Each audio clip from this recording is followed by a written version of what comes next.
am back. This is part 2 of you getting to know me. I left off with I was making an appointment to see a psychiatrist at the same hospital my husband worked at. We had really good insurance. So I went right to the top. I did not want to see another counselor. Been there, done that like 3 times, got nowhere. Told the story about my mother being abusive, my father never stopped her, and all that, blah, blah, blah. I knew I was depressed and I needed help. And I forgot to mention something very, very big, which I don't even know why I forgot to say it. But the night that my mother slapped me in the face and left her whole handprint on me, I went into the kitchen. She has gone back to her bed. And I climbed up on the countertop. There was a really tall cabinet. It went all the way to the ceiling. So I opened the door and I got a bottle of aspirin out. There was probably about 3/4 of a bottle there. And my goal was to kill myself and make it that she'd have to live with her daughter committing suicide because she was that bad. And I thought, that's the only best way to get her. I'll never get her any other way. I mean, I can't pounce on her. I can't hit her with a strap. Can't do anything. So I thought, well, that's okay then. I will fucking take this stuff and die and let everybody ask her, why do you think your daughter committed suicide? Sounded like a good plan to me. I took them all. Then I laid in the bed and I had the highest ringing in my ears. My heart was racing in my chest. I was just shaking, and I was laying there with my eyes closed going, this is really working. It's working. I'm going to die. I'm going to die. I'm like, well, that's okay. I don't have much of a life to live for anyway. Needless to say, I didn't die. Felt really weird for a few hours, though. So anyway, I survived that. And so I get an appointment with the psychiatrist, and I explain my whole thing to him. And naturally, he says, yes, you're suffering from depression, and they put me on some medication. And he said, it might take several weeks before you feel any differently. And I said, well, all right, it's okay. I'm willing to try anything. 3 days later, 3 days, I felt wonderful. I really felt wonderful.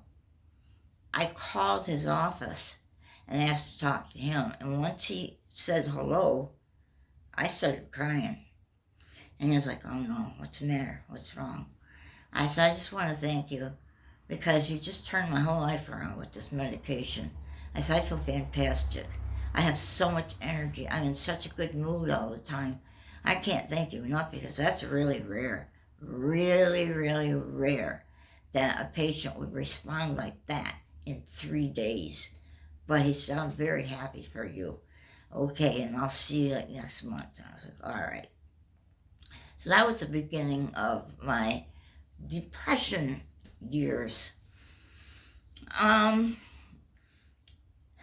After 18 years, David and I got divorced.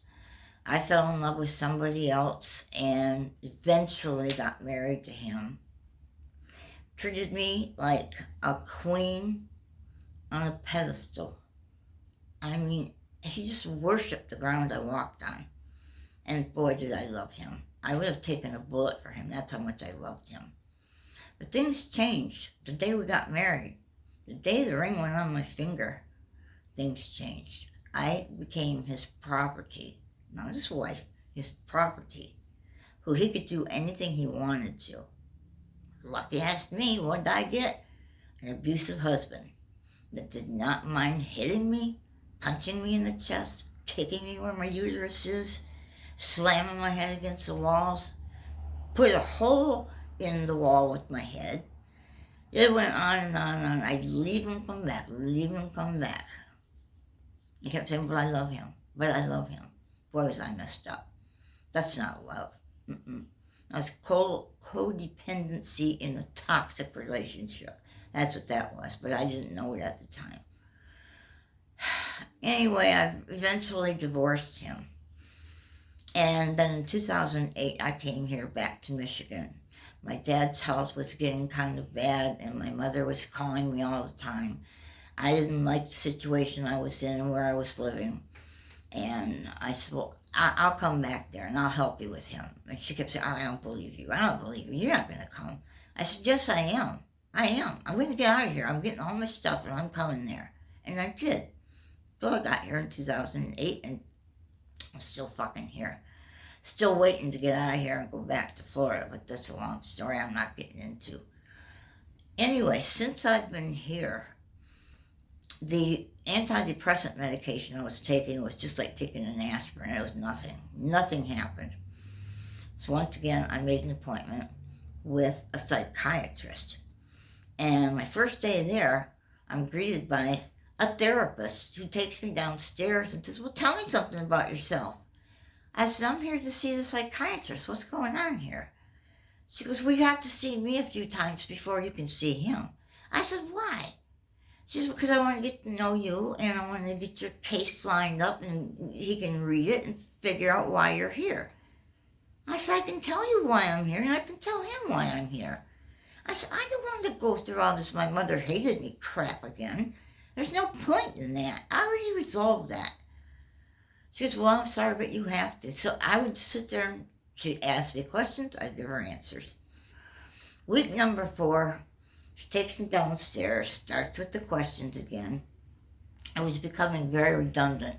And I said, I'm sorry, I'm cutting this short. I'm going to leave. I'm going to go upstairs and I'm making an appointment with the psychiatrist. That's who I need to see, not you. No offense, but this isn't doing me any good at all.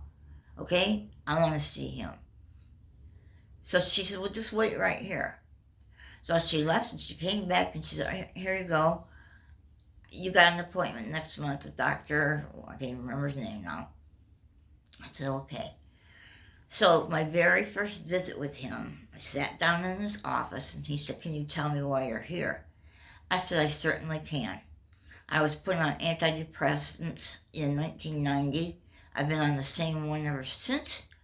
Something's not working. I'm back to 2 weeks staying in bed, sleeping all day, being up all night, and then 2 weeks of feeling fantastic. I said, I truly believe that I'm bipolar. I really do. Because this medicine's not working, and I have panic attacks like hell. You have no idea how bad they are. They are, they're like, I want to go to the emergency room. That's how bad they would get. So he put me on 2 kinds of medication. One was an antidepressant, and the other one was Abilify, which I'm sure you know the name of that one. And apparently the first drug would bring me up, the amitriptyline, would bring me up to here, get me out of the rabbit hole. And then the Abilify would keep me from getting way up there and being really manic. And winning combination, I'm still on both of those medications, and it's been since 2009. And here we are in 2023, medication's still working. I don't have much of a life staying here. This is, my mother passed away, the house got sold, I had nowhere to go. I didn't have the kind of money to go stay in a motel for weeks on end. I had my inheritance, but I spent a lot of money on furnishings for my new home, and I paid cash for my car. And that was $16,500. I paid cash for it. So I had no place to go. So I came over here, and this is my first ex-husband. I knew he had this big house, and upstairs I knew there was a bed and everything up there because I'd been here before. So I told him I would like to rent the bed and bath upstairs from you because I have nowhere else to go, and I will be paying you monthly to stay here. And he said, oh, you're going to pay me? And I said, yes, and I'm going to start out by giving you a lump sum of $500, and then I'll be paying you $200 a month. Okay, that's great. So I move in here, and I'm upstairs. Not back here to be with him. I explained it all to him. Not in love with you. We're not starting a romance up. I'm renting from you. I'm a tenant. That's all. So he was kind of heartbroken that I wasn't coming back to him, but too bad. That's where all the anxiety comes from, and him flipping out on me all the time. Because he's still in love with me, and I don't want anything to do with him other than rent from him. And it really gets his goat, so he gets really nasty with me. I ignore it, just walk away. I'm not going to be sucked into that crap at this age. No way. So I have several things I have to line up before I can pack up my stuff and go back to Florida, but I will be going. So anyway, that kind of brings you up to date. I have part 3 I will be recording. That's going to get more about the time that I've been here and what has happened to me since I moved in here. Ain't fun, but I will be telling you about that in part 3. I thank you for tuning into part 2. I hope this is helping you to get to know me a little bit better. Telling you the truth about everything. And it's a little painful, but it's okay. It's really okay because I'm doing all right. Okay? I hope you guys are all right too. Thank you for watching. I appreciate it.